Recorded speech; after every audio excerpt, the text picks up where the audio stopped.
We are back yet again for another round of the Unhaul project. Hello everybody and welcome back to the channel. My name is Brianna and this is For Pause in a Book. I make bookish videos over here on my little corner of the internet, so if that's something that you're interested in, make sure that you hit that subscribe button down below. Every month I watch a 2-year-old book haul, and if I have anything still left on my shelves, I give myself 30 days, and if I don't read it by then, I've got to unhaul it. So that's what we're going to do today. Before we dive into today's video, which is going to be April 2022's book haul, let's talk about how we did last month. I had 2 books that I still needed to read on my shelves, and I didn't do that. I didn't want to read them, which told me that it was okay to unhaul them. And I think that's the purpose of this video. The point of this project is to like cull through the books that are on my shelves, and if I don't have like a burning need to read it, a desire to read it before it leaves my house, then I can just unhaul it. That's how that works. So I had 2. I had Dread Nation and I had The Grimrose Girls. Both of them are YA, and I wasn't feeling YA this month, and you know, both of them are available on like Everand or Hoopla, so I have the ability to pick them back up if I wanted to, but neither one was calling to me, and even with the threat of having to unhaul it in 30 days, I still didn't want to read it. So here we are. I unhauled those 2. But let's see what April 22 had in store for us.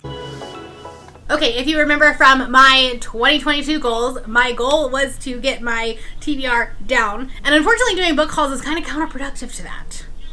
So there is that. You know, it's fine. It's fine.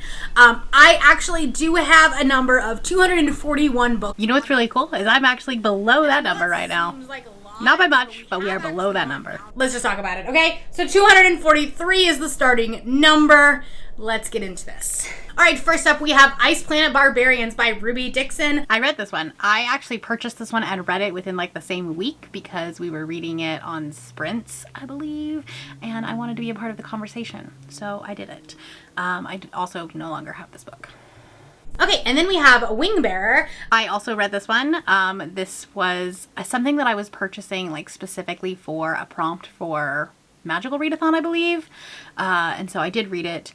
I didn't love it, but it's not on my TBR anymore. So we are off to a great start. I bought this one more for Derek, because actually Derek will probably read it before I do. However, I do want to read it, and I found it really cheap on Pango Books, so I picked it up, and I got Priory of the Orange Tree by Samantha Shannon. Okay, well, I unhauled this book. Derek didn't read it either. This was, I read Day of Fallen Night for the Goodreads Choice Awards video. I'll have it linked up above if you want to watch it if you haven't watched it.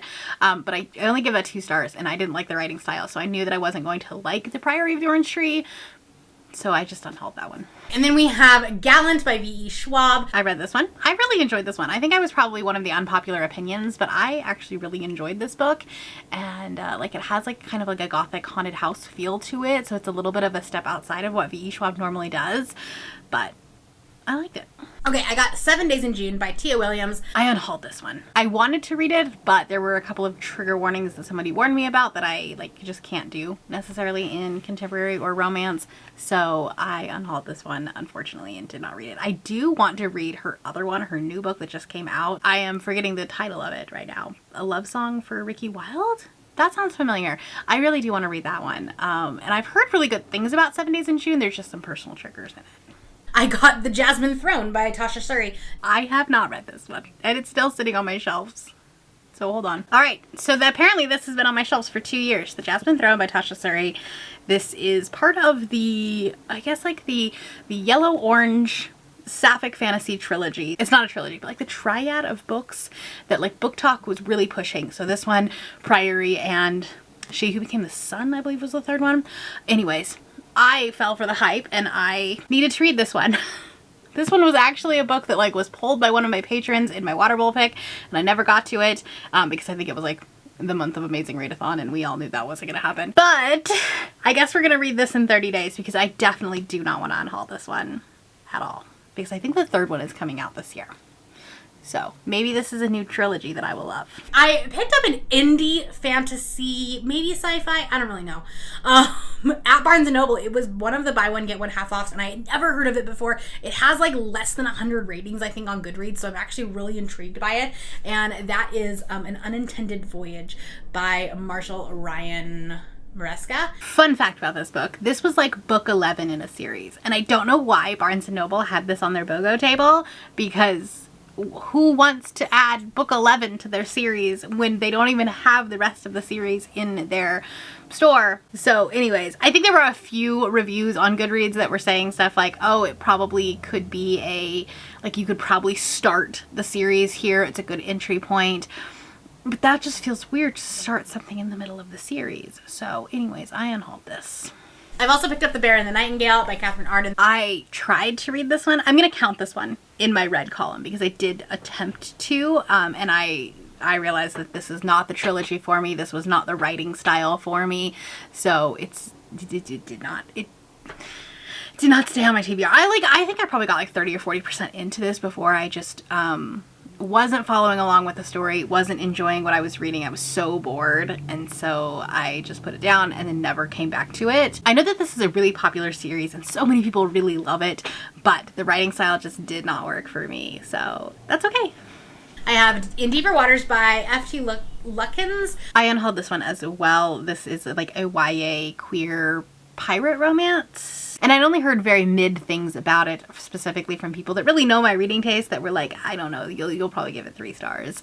So I ended up just unhauling this in like actually one of the most recent unhauls. It didn't it lasted a while. Have Hollow Pox, The Hunt for Morgan Crow. This is the 3rd book in the Nevermore series. I have read this one. I don't think I'm going to continue on with the series any farther. This is like, it's a really cute middle grade series. So if you're looking for a good middle grade fantasy to read so that you don't have to give a TERF any more money and you don't have to promote her books, you could read this one instead. And it's a really great found family aspect of it. I'm just very particular about my middle grades. Like, I don't read a lot of them. I can only read them in like very small portions or small doses before I have to get back to something like more adult, more epic. But this is a really good middle grade series if you like middle grade. I have The Orphan Witch by Paige Crutcher. I also read this one and then unhauled it. It was fine. It's very contemporary fantasy, kind of like magical realism, like real world with a little bit of magic. And I think that when I was buying the books 2 years ago, that was something that I really enjoyed, but now it's not. I've moved on, and I think that's the whole point of this project, is that my reading tastes change about every 2 years. Not necessarily completely switching genres, but like, as you can see, we're not picking up a lot of horror 2 years ago, but now definitely that's like one of the #1 genres that I pick up. So that's the whole point of this project, is that like, if I still have it on my TBR from 2 years ago, the likelihood of me reading something without this project is really low, and so then it just sits on my shelves forever, which just makes me sad that the Jasmine Throne is still on my list, because that's one that I feel like should still be in my reading taste. I don't know, maybe that was, this 2 years ago was the bridge into the epic fantasy. And then I have The Witch's Heart by Genevieve Kornick. Don't know how to say that. So, fun fact, I just read this one. Like, this was maybe 2 books ago as I'm filming this. You'll actually see it in a vlog early May, I believe, where I'm reading a bunch of books that are inspired or about Loki. And this was one of them. So, it took me 2 years, but I did just read it. I have a couple of romances that I picked up really, really cheap. I have Snapped by Alexa Martin. I have read this one. I have read this entire series. I really like this football romance series. It's like fun. It's got a lot of football, so if you like a lot of sports in your sports romance, this is definitely a series for you. But yeah, I had a really good time with this whole series. I got The Deal by Elle Kennedy. I haven't read this one either. This one is 2 years old. Oh, I was not expecting that. Hold on. So I actually do not have this one anymore. Well, I do have it, but it's not accessible to me. Currently, it is wrapped up for a year-long project that I am doing, where I wrapped a few of my books. So hopefully that video is coming in December. So basically, I will have read this one, but it may not happen now because I actually don't know which one of the wrapped books it is that are sitting on my shelf. And I'm not going to unwrap a whole bunch of them. So I don't know how to count this one. Because this one, like, I can't actually read it in the next 30 days. I might, because I read a couple of them a month, but not necessarily, like, I don't get to pick which one. We're gonna call this one Red, because that video was kind of like my self-destruct video for the year. So there are a bunch of books there, and whatever isn't read by the end of the year, then it's getting unhauled. So I'm giving myself more than 30 days for this one, but it's for a project, so just trust me. And then I got Not the Witch You Wed by April Asher. Ooh, I read this one. I hated this one. And I know that's probably an unpopular opinion, because I know a lot of my friends really, really love this one. But this one, I did not have a good time with this. So I read it, but it is not on my shelves anymore. Okay, and then lastly, I just found 2 books at a thrift store recently. And so I got One of Us is Lying by Karen McManus. I unhauled this one. This is, I don't think, the first one in a series. I don't remember. I don't remember, but I did not read it.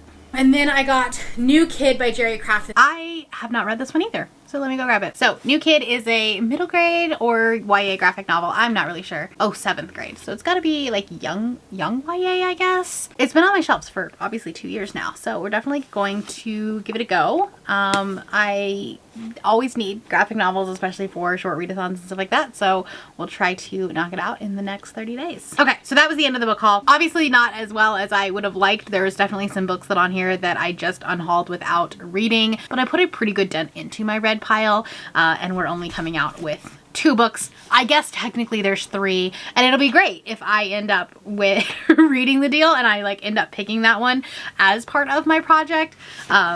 But I promise you that if I don't read it by December, it will be unhauled. I will report back in about 30 days or so and let you know if I read these. You'll have to check out my wrap-ups. Let me know down in the comments below a book that you were really excited when you got it, but then it sat on your shelves forever. And maybe it's still sitting there. And if you're not feeling chatty, do a sunflower emoji. If you'd like to see the playlist where I have all of these videos, I'll leave it up here for you to check out. That's all I have for you today. If you're new here and you have not yet subscribed, there's a little button that you can do so down below the video. Thank you for watching, and I will see you next time.